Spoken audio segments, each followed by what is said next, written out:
At a snow-covered roadside diner, a weary black veteran stepped in for a warm meal, hoping for nothing more than a moment of peace. But that quiet was quickly shattered when two smug local cops walked in. Their mockery and insults escalated into baseless accusations, and they dragged a veteran outside in cold steel cuffs. What they didn't know was that they had picked the wrong man to bully, because their actions lit a fuse that would lead straight to the Pentagon. And after today, the system across America would never be the same. Before we dive in this story, let us know where you're watching from. We love to hear your thought.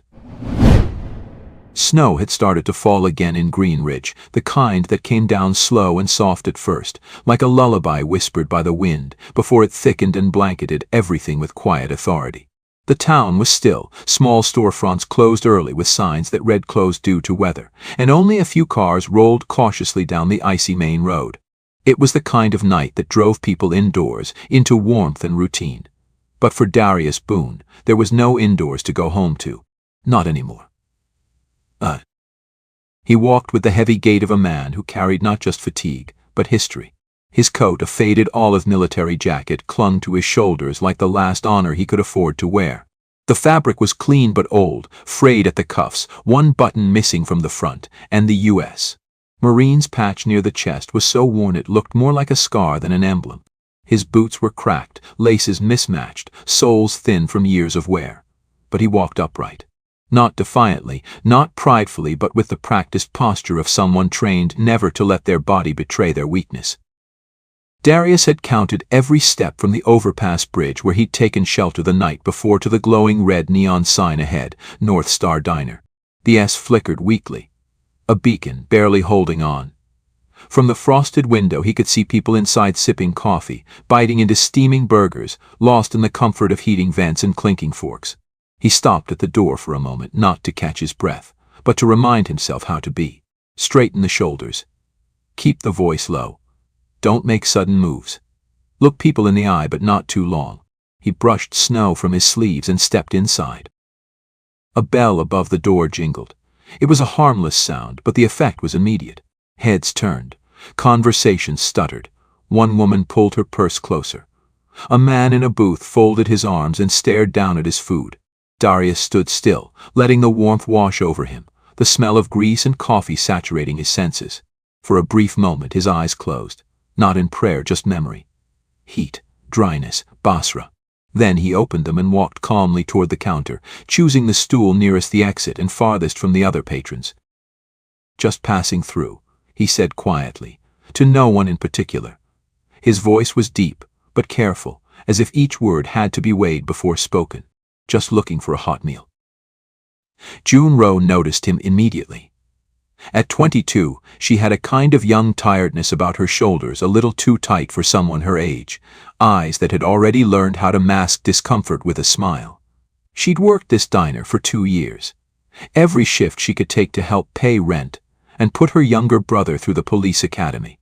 She'd served all kinds of customers, from drunk truckers to bored office men. But something about the man who just walked in his stillness, his posture, made her pause. She slid a menu toward him. "What can I get you, sir?" "Coffee, please. Black. And whatever your special is, if it's not too much trouble, ma'am."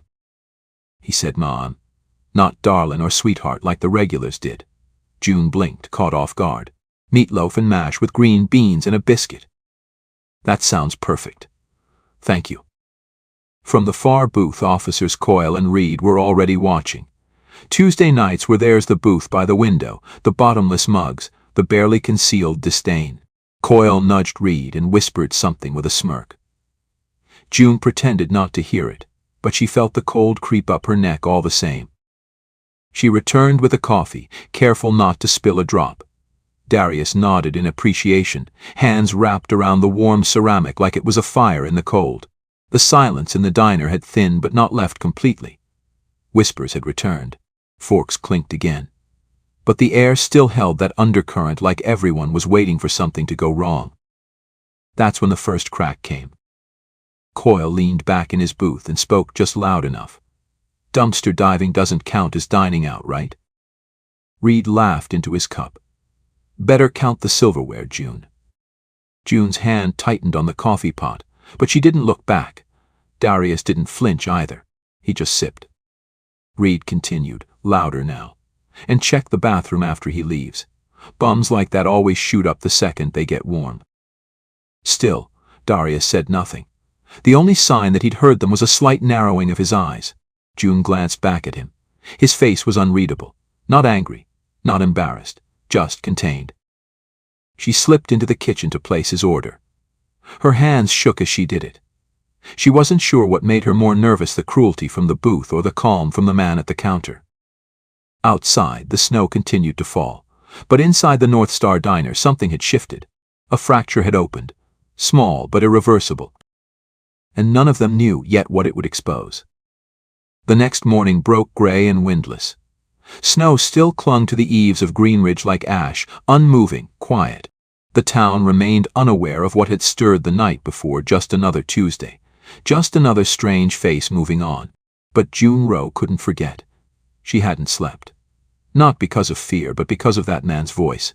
If something happens, give this to someone who'll know what to do. He hadn't said it like a threat. He said it like a promise, calm, steady, like he'd already accepted whatever came next. She pulled the plastic bag from her backpack.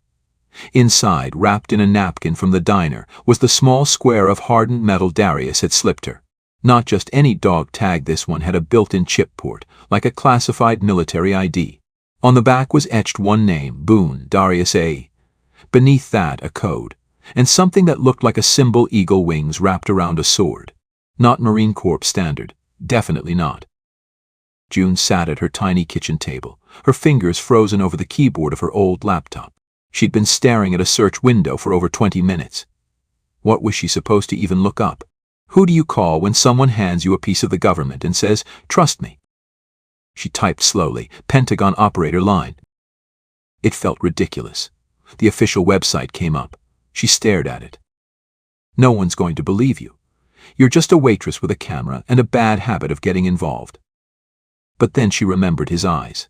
Not desperate, not wild, just watchful, deliberate. June swallowed hard and clicked call. The line rang. Once, twice, 3 times.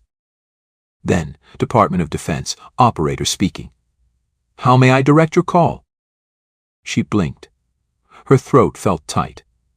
I need to speak to someone in reference to a former Marine named Darius Boone. He said to call if anything happened." Silence. Then, very calmly, the woman on the line asked, "Is this regarding the town of Greenridge, Pennsylvania?" June's fingers tightened on her phone. Yes, it is." "One moment, please. Do not hang up." The line went quiet. Not with hold music, just silence. She could hear the beating of her own heart, the buzz of her refrigerator, a bird tapping on the windowsill. Then a new voice came on the line, measured, old, but unmistakably sharp. "This is General Lionel Hartman. Who am I speaking with?"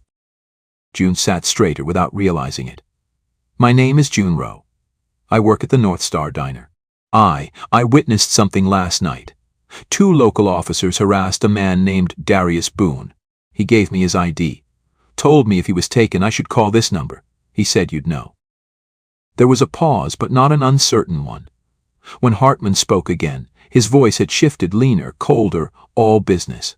"Tell me exactly what happened." She did. Every detail. The insults.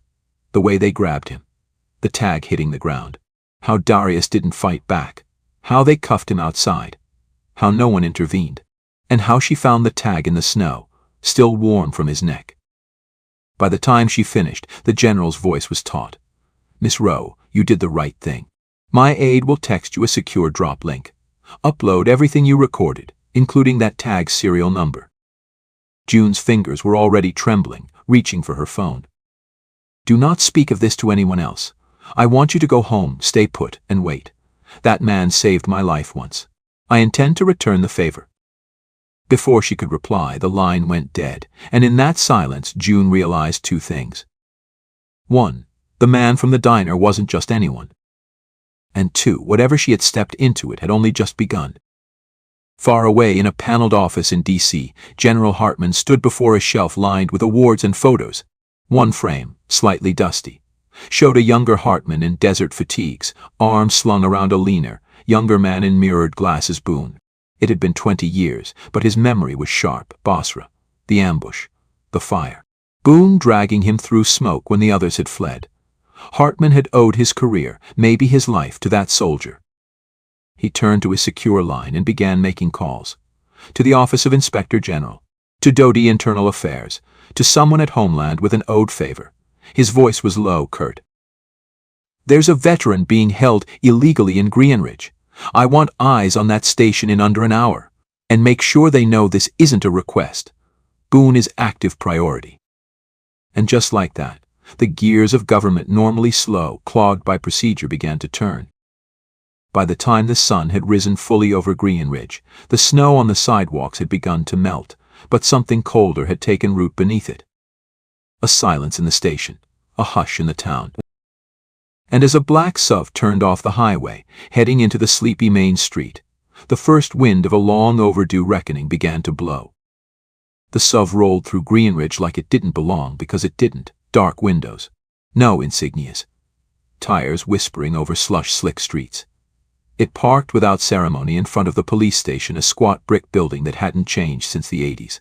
Inside, Sequan Coyle leaned back in his chair at the front desk, feet propped up, chewing on a toothpick and halfway through a story about a vagrant who got mouthy the night before.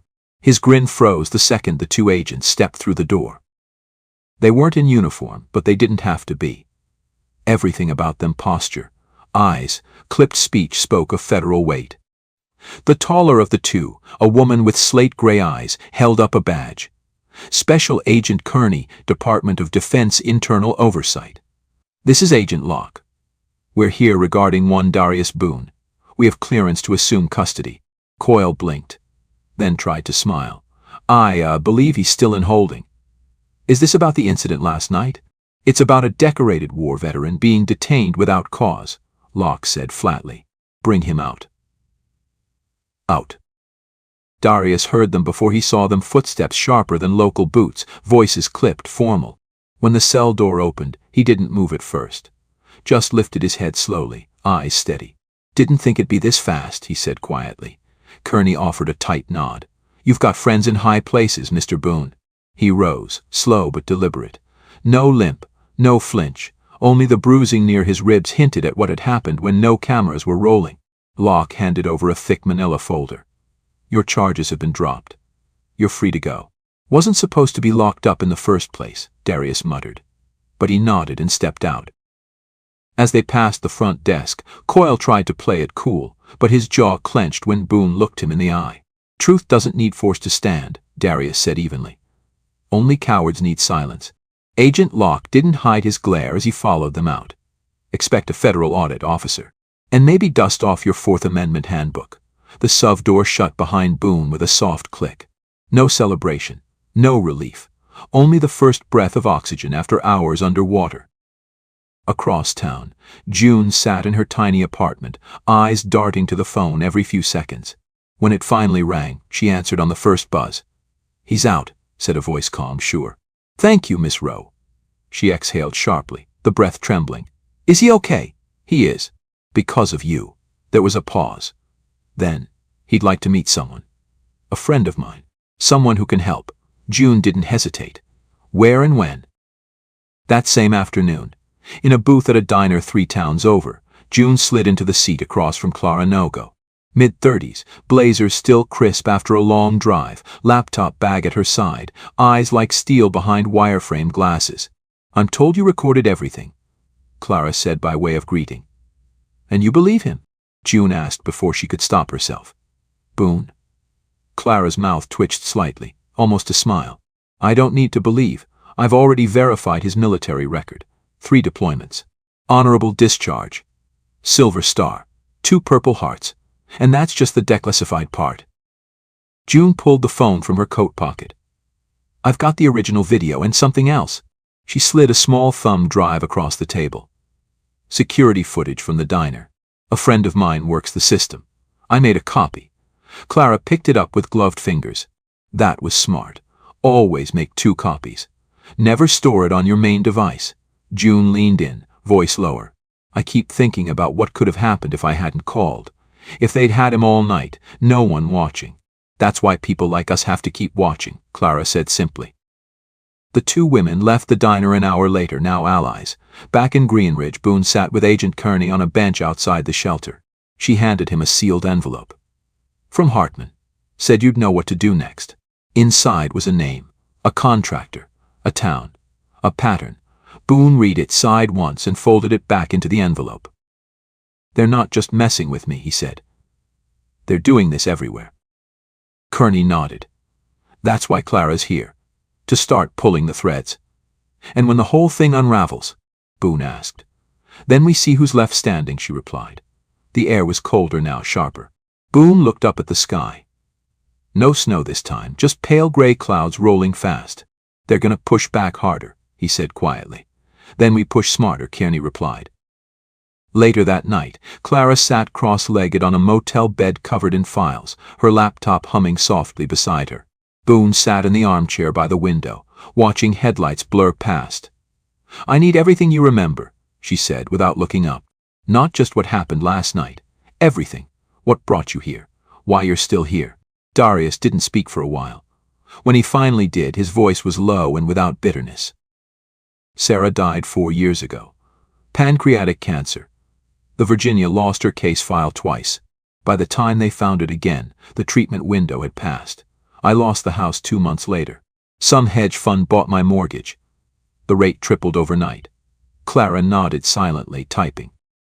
I stayed with a buddy for a while. Then the PTSD got worse. Couldn't sleep. Couldn't work. Ended up out here because this was the last place Sarah and I visited. She loved the trees. He looked at Clara for the first time. I've been invisible since the day she died. She looked back at him, her voice even. Not anymore. Outside, Greenridge slept, but beneath its surface, something had started moving. A record. A testimony. A reckoning waiting to rise. The next morning came like a held breath. Clouds pressed low over Greenridge, thick and unmoving, casting the town in a flat gray that dulled edges and deepened shadows. At a table inside the modest motel room now serving as Clara No-Go's makeshift war room, the air buzzed with static tension, papers scattered, files open, laptop fans whirring like anxious thoughts. Clara had been up since before dawn, digging through every police report, incident log, and complaint filed against officers Coyle and Reed. What she found wasn't surprising, but it was sickening. 7 excessive force reports in 2 years, Clara muttered, flipping pages. All dismissed. Same phrasing every time, insufficient evidence, victim recanted, no witnesses available. She tapped one paper sharply. This was filed by a man named Walter Brent. Picked up for loitering, claimed Reed slammed his head against a squad car. Case dropped. Walter vanished 3 weeks later. No forwarding address. No paper trail. Darius sat across from her, arms crossed, his eyes locked on the page as if trying to see through it. Walter didn't vanish, he said quietly. He used to sleep 2 blocks over from the shelter. Good man, kept to himself. One night they took him in, he never came back. Clara looked up. You think they killed him? I think they made sure no one could find out what happened. Just then, June walked in, clutching a brown envelope tight to her chest. Her face was pale, but her eyes were burning. My brother just called, she said without greeting. He's scared. Said he overheard something in one of their off-record briefings. Clara stood quickly. What did he say? There's a name, June whispered. Something called Sentinel Protocol. It's not on the books. But he says it's the reason they get bonuses for certain types of arrests, undesirables, they call them. Mostly unhoused, mostly veterans, sometimes just people they don't like. Darius closed his eyes slowly, jaw tightening. That's not a policy. That's a purge. Clara nodded grimly. And if it's being coordinated like that, we're not talking about 2 bad cops. We're talking about a network. Local departments weaponized to clean communities for redevelopment. She motioned for June to sit. We need more. Can your brother help? He's afraid. They showed him photos of me. Said I was too friendly with a case. He thinks his phone's being watched. We'll protect him, Clara said. But we need him to wear a wire. Just once. Across town, inside a quiet police academy classroom, Ethan Rowe, June's younger brother, sat stiff-backed among a group of cadets, listening to Captain Weldon Brick lecture. Brick's voice was smooth, even charismatic, masking malice in doctrine. Now, not everything we do gets written up, he said casually, pacing. Some things are for the good of the community. You've all seen it. The addicts, the loiterers, the ones who drain our time and city resources. It's not enough to arrest them. You have to discourage them, push them out, make it uncomfortable to stay. Ethan's chest tightened under his academy jacket. The tiny recording device Clara had clipped under his shirt felt like it was burning into his skin. He couldn't look up, couldn't let them see the fear in his eyes. Just nod. Just blend. Just listen. That night, the recording played in Clara's motel room, low volume, lights off, everyone silent. Brick's voice echoed through the speakers. Sentinel is a partnership. You meet your quota, you get the bonus. You go soft, you get left behind. Falcon Mark pays us to make room. Their developments go up, property value goes up, and the whole town benefits. Win-win. But you get in the way, you get handled. Clara clicked pause. There it is. Direct confirmation. Quotas, corporate funding, off-the-book operations. This isn't just a civil rights case. It's organized corruption. Racketeering. Darius stared at the speakers. And now they'll come harder. He was right. 2 nights later, June didn't show up to their rendezvous. When Clara tried her phone, it went straight to voicemail. An hour passed. Then 2. Clara was about to call the sheriff's office when her screen lit up with a number she didn't recognize. A low voice answered. We have her. Clara froze. Who is this? Doesn't matter. You want her back, you hand over the audio. All of it. No cops. You've got 6 hours. The call ended before she could respond. Darius was already moving, jaw set like stone. They took her. We don't even know where she is, Clara snapped. We don't have time, I know where they'd take her, he interrupted. Somewhere they control. Somewhere quiet. The old lumber warehouse off Route 9. They've used it before. I've seen them dump people there. Clara looked at him hard. You sure? No, Darius said. But I've got no intention of waiting to be. An hour later, he stood near the darkened warehouse, crouched behind a line of frozen brush. He wasn't alone. 3 others moved with him, Cal, Nico, Lena, all veterans. All ghosts the world had forgotten. But tonight, they moved like they'd never left the field. Inside, June sat tied to a metal chair, blood crusted on her cheekbone. Officer Reed paced in front of her, agitated. You don't understand. You poked at something bigger than you. Bigger than all of us. You should have kept your head down. June coughed, her voice raw. And you should remembered cameras don't blink. Reed didn't have time to respond. The door crashed open. Darius moved like a storm, efficient, precise, nothing wasted. 1 step, 2 strikes, Reed was down. Cal grabbed June, cutting the zip ties. We've got you. June was shaking, but her eyes burned steady. I kept the recorder on the whole time, she rasped. They admitted everything. Minutes later, they were gone, silent as they'd come. Left behind in the dark, Reed unconscious. And the truth, waiting to be lit. Back at the motel, June handed Clara the recording. Clara played it in full silence. When it ended, she looked at Darius, eyes gleaming with fire. This is enough. This breaks the chain. But Darius only shook his head. No, he said quietly. This breaks a link. The chain's bigger than you think. The next morning arrived with no warning, no sunlight, just a stillness that felt like the breath before thunder. Inside, a community hall repurposed into a gathering space, folding chairs filled quickly with locals, veterans, students, reporters, and people who had never spoken at a microphone but now couldn't stay silent. June sat near the front, a bandage on her cheek, recorder in her coat pocket, eyes sharper than they'd ever been. Clara paced near the stage, coordinating with her small legal team and the volunteer tech crew who had turned the modest venue into a digital broadcast hub. Darius stood by the window, arms crossed, scanning the crowd like a soldier reading a battlefield. Clara stepped to the podium, her voice even, clear. Today isn't about politics. It's not about sides. It's about people who were ignored, dismissed, and dehumanized, people who served this country and came home to be treated like refuse. Today, their stories are heard. Behind her, screens lit up. Footage played.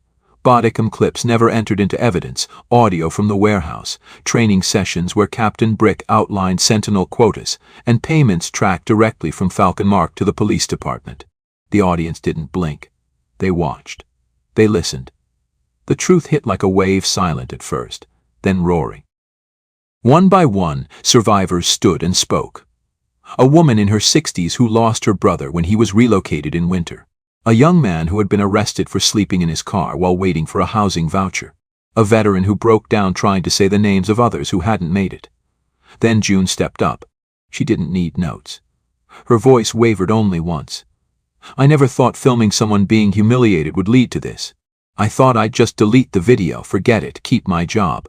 But I didn't. Because deep down, I knew I couldn't pretend it didn't happen. Last was Darius.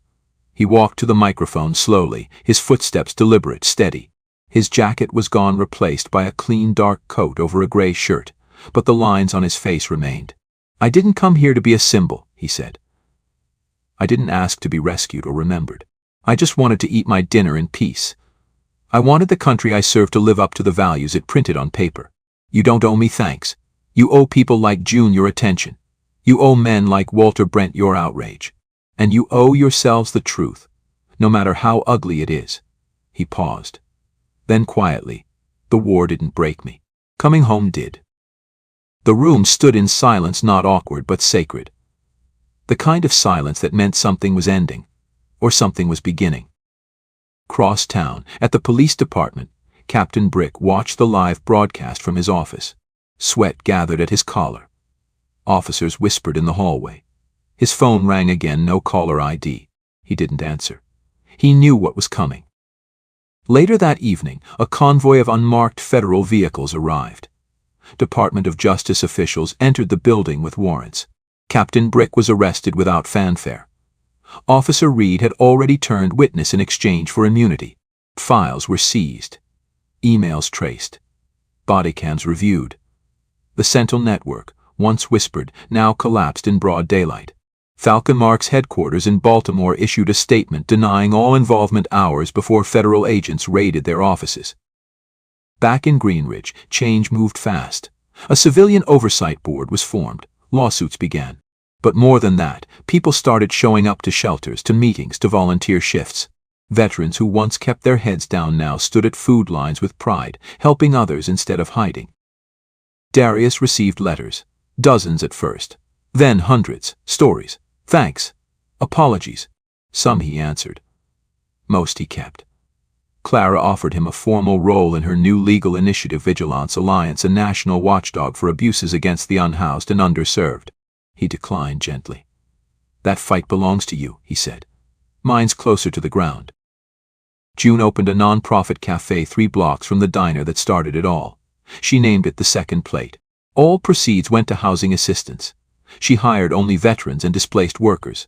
And every new hire heard the same story on their first day, the story of the night. A man ordered meatloaf and never got to finish it. As winter returned, a new plaque was installed outside the community hall. It read simply, "To those who stood their ground, even when the world looked away." Darius stood before it one quiet evening, hands in his pockets, scarf pulled against the cold. A young man approached, barely 20, in borrowed clothes and worn shoes. "You're him, aren't you?" the boy asked, unsure. "The one who didn't back down." Darius looked at him, eyes calm. "I'm just a man who got tired of being stepped over." He reached into his coat, pulled out a paper bag. "Hungry?" The boy nodded. They sat on the bench together. The wind picked up, but neither moved. And somewhere beyond Greenridge, another shelter flicked on its lights. Another citizen hit record. Another veteran looked up instead of down. The war never ended, but the silence did. And somewhere ahead, another story waits to begin.